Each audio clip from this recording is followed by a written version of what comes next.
In a world driven by technology, where artificial intelligence writes our words and satellites map every inch of Earth, there is still a place untouched by time. No cities, no electricity, no internet, just survival, the way humans lived for thousands of years.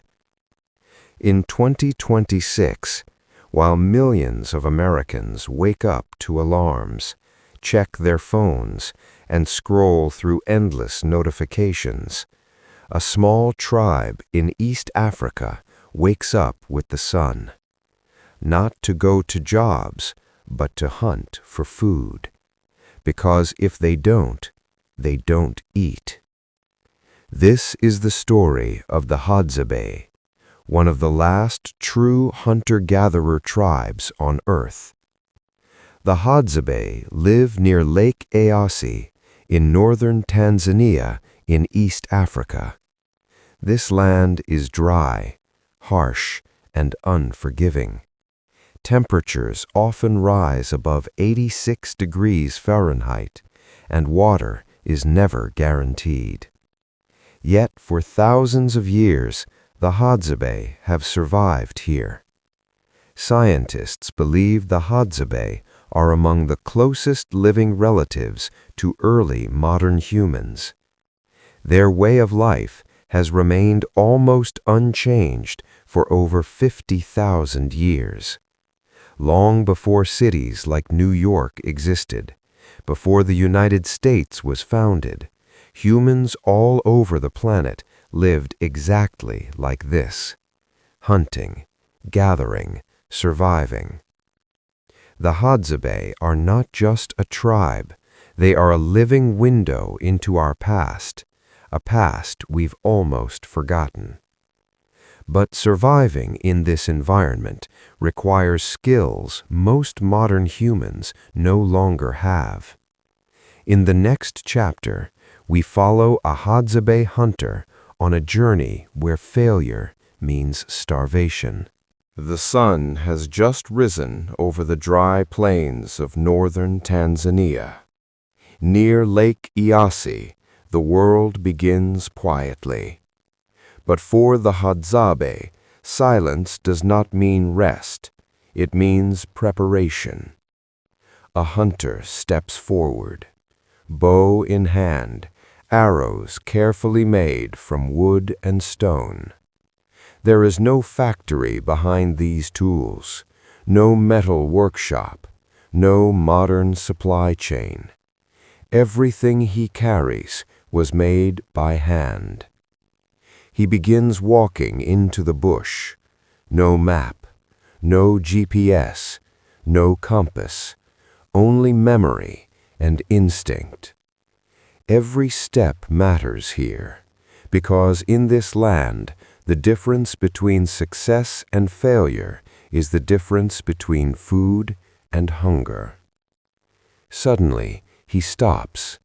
He sees movement in the distance, a small herd of wild animals grazing quietly. He lowers his body, slowly, carefully. Every breath is controlled. Every sound could give him away. This is not sport. This is survival. He raises his bow, pulls the string back. Time slows down. The entire forest feels frozen in that moment. And then he releases. The arrow flies through the air, fast, silent, precise. In seconds, everything is decided: success or nothing. This is how the Hadzabe have survived for thousands of years, not through technology, but through skill, patience, and nature itself. But hunting is only one part of their life, because survival here is not just about the hunt, it is about what comes after. In the next chapter, we enter the daily life of the tribe, where food is shared, Fire is life, and time moves very differently from our world. After the hunt, the real life of the Hadzabe begins. There are no stores to return to, no refrigerators to store food, no systems to preserve tomorrow's meal. What is found is shared, and what is shared is survival. Back in the camp, smoke rises slowly from a small fire. Fire is not comfort here, it is life itself.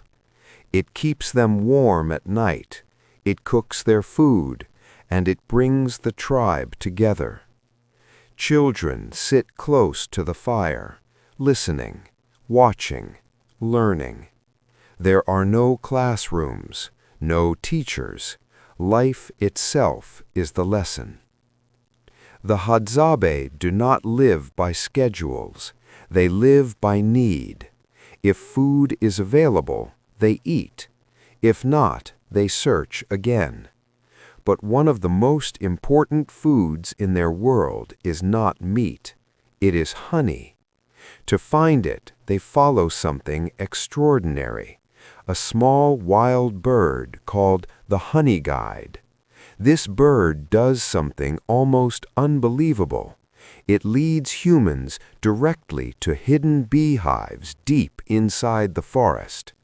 The Hadzabe follow it for hours, sometimes even days, through trees, rocks, and dangerous terrain, until finally the bird stops.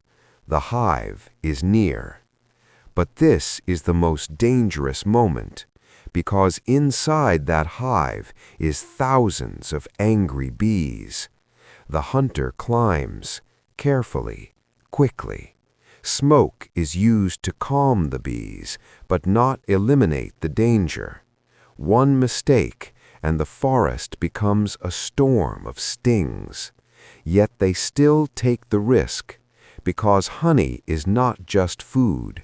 It is energy, medicine, and survival. When they succeed, they do not take everything, only what they need. The rest is left for nature.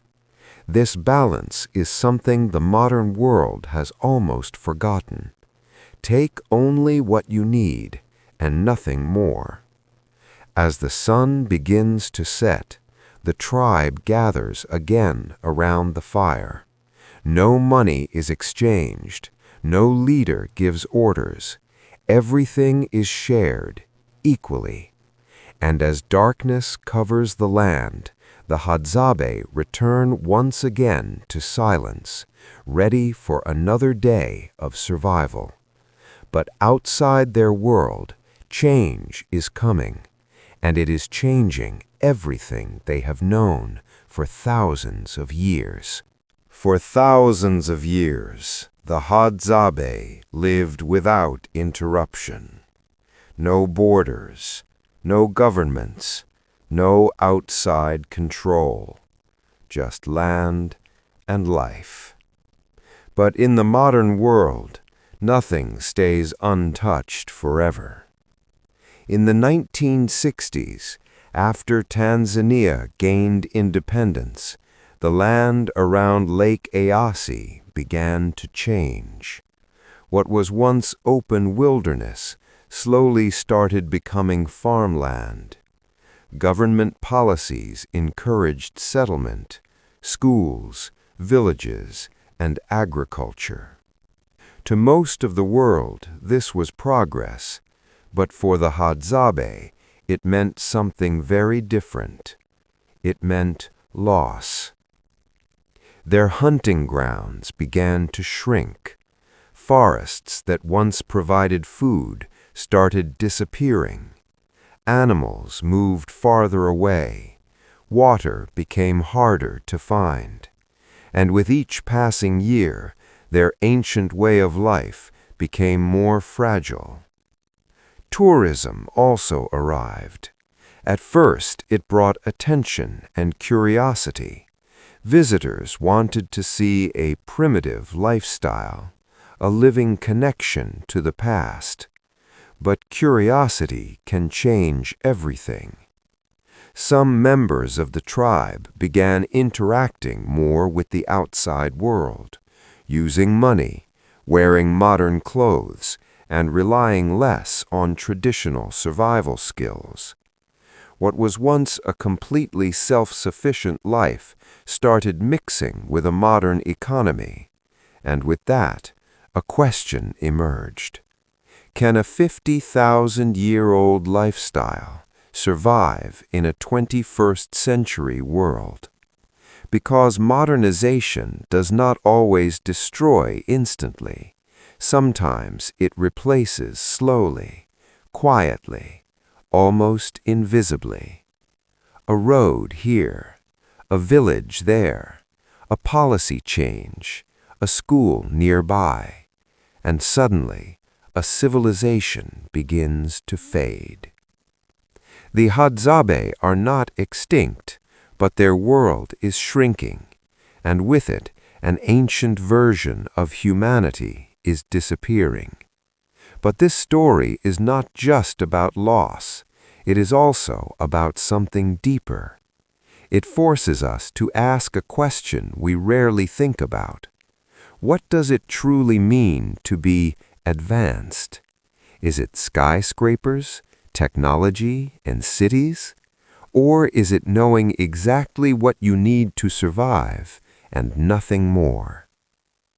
As the modern world moves forward, the Hadzabe remain in place, standing between the past and the future.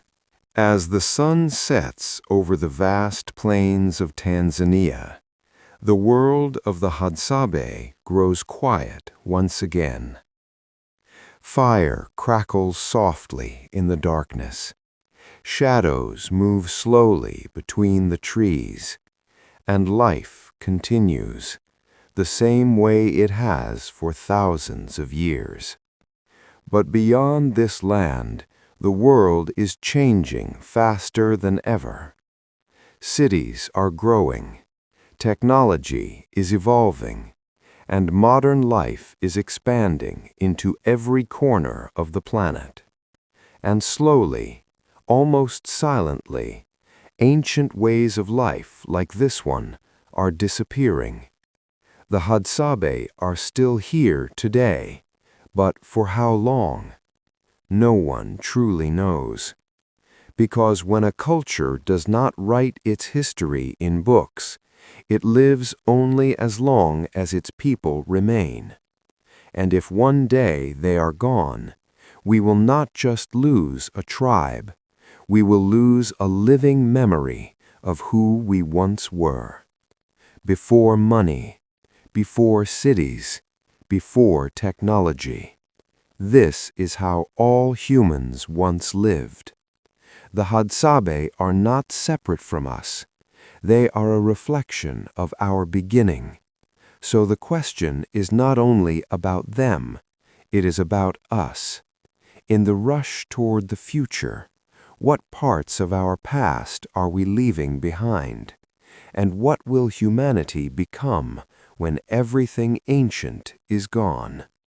Because in the end, this is not just a story about survival. It is a story about time, about change, and about what it means to be human. Thank you for watching.